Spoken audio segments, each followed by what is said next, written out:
今天这集是Elon，天底下还有人不认识他？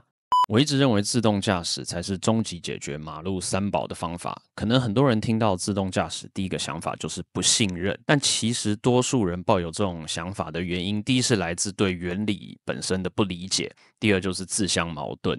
也就是说，既然你觉得人类比较安全，那难道马路三宝不是人吗？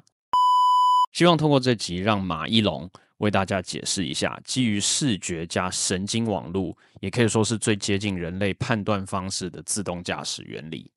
Real Life Kaizen 将为大家把英语圈的生活改善新知，定期以超浓缩加画重点的形式制作成影片，供各位朋友参考及分享。您的支持是我持续做这个节目的动力。喜欢的话，请务必订阅、点赞、按小铃铛哦。What are some insights you've gained over those 5-6 years of autopilot about the problem of autonomous driving? How difficult the problem? Yeah, I thought the self-driving problem would be hard, but it was harder than I thought. I mean, what it comes down to at the end of the day is to solve self-driving, you have to solve. You basically need to recreate what humans do to drive, which is humans drive with optical sensors, eyes, and biological neural nets. And so, in order to that's how the entire road system is designed to work, with basically passive optical and neural nets biologically. So for full self-driving to work, we have to recreate that in digital form. That means cameras with advanced neural nets in silicon form, and then it will obviously solve for full self-driving. That's the only way. I don't think there's any other way. But the question is, what aspects of human nature do you have to encode into the machine, right? So you have to solve the perception problem, like detect, and then you first realize what is the perception problem for driving, like all the kinds of things you have to be able to see. Like what do we even look at when we drive? So like the ontology of that's the perception problem. We humans solve that perception problem, and Tesla has to solve that problem. And then there's the control and the planning coupled with the perception. You have to figure out like what's involved in driving, like especially in all the different edge cases. Maybe you can comment on this. How much game theoretic kind of stuff needs to be involved, at a 4-way stop sign? As humans, when we drive, our actions affect the world. Sure. It changes how others behave. Most autonomous driving, you're usually just responding to the scene, as opposed to like really asserting yourself. I think these sort of control logic conundrums are not the hard part. What do you think is the hard part in this whole beautiful, complex problem? So it's a lot of friggin' software, man. A lot of smart lines of code. For sure, in order to create an accurate vector space, you're coming from image space, which is like this flow of photons going to the camera. So you have this massive bit stream in image space, and then you have to effectively compress a massive bit stream corresponding to photons that knocked off an electron in a camera sensor and turn that bit stream into vector space. By vector space, I mean like cars and humans and lane lines and curves and traffic lights and that kind of thing. Once you have an accurate vector space, the control problem is similar to that of a video game, like a Grand Theft Auto or Cyberpunk. If you have accurate vector space, the control problem is it's not like some insurmountable thing. But having an accurate vector space is very difficult.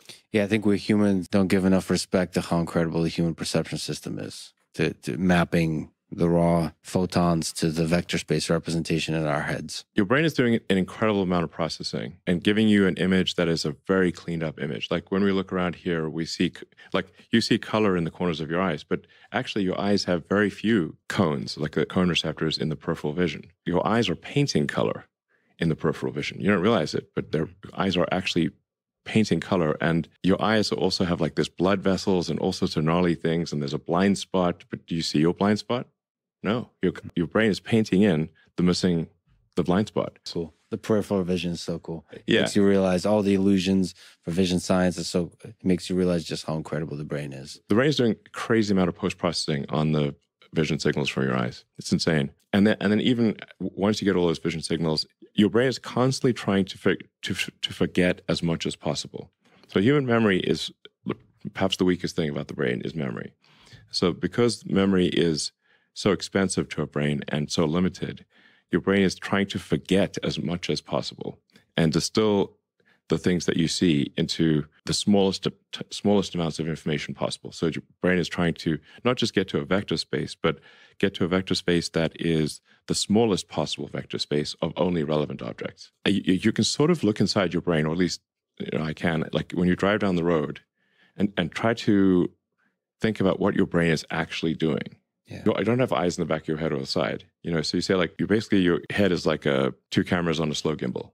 And what's your and eyesight's not that great, and people are constantly distracted and thinking about things and texting. So you're glancing around, and what your mind is doing is trying to distill relevant vectors, basically objects with a position and motion, editing that down to the least amount that's necessary for you to drive.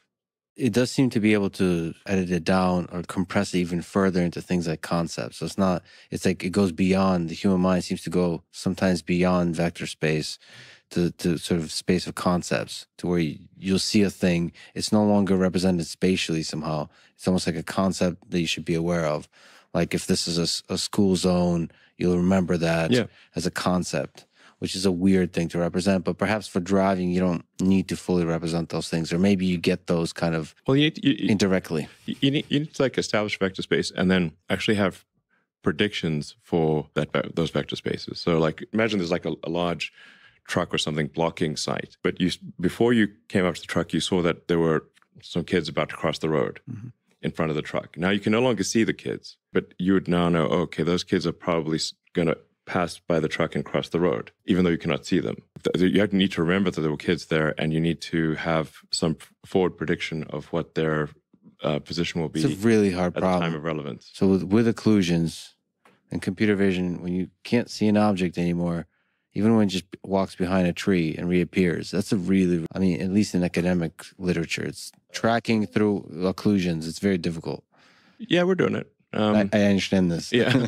So some of it... It's like object permanence. Like the same thing happens with the humans with neural nets. Like when like a toddler grows up, like there's a point in time where, so before a certain age, if you have a ball or a toy or whatever, and you put it behind your back and you pop it out, before they have object permanence, it's like a new thing every time. It's like, whoa, this toy went poof, disappeared, and now it's back again. And they can't believe it. And that they can play peekaboo all day long because the peekaboo is fresh every time.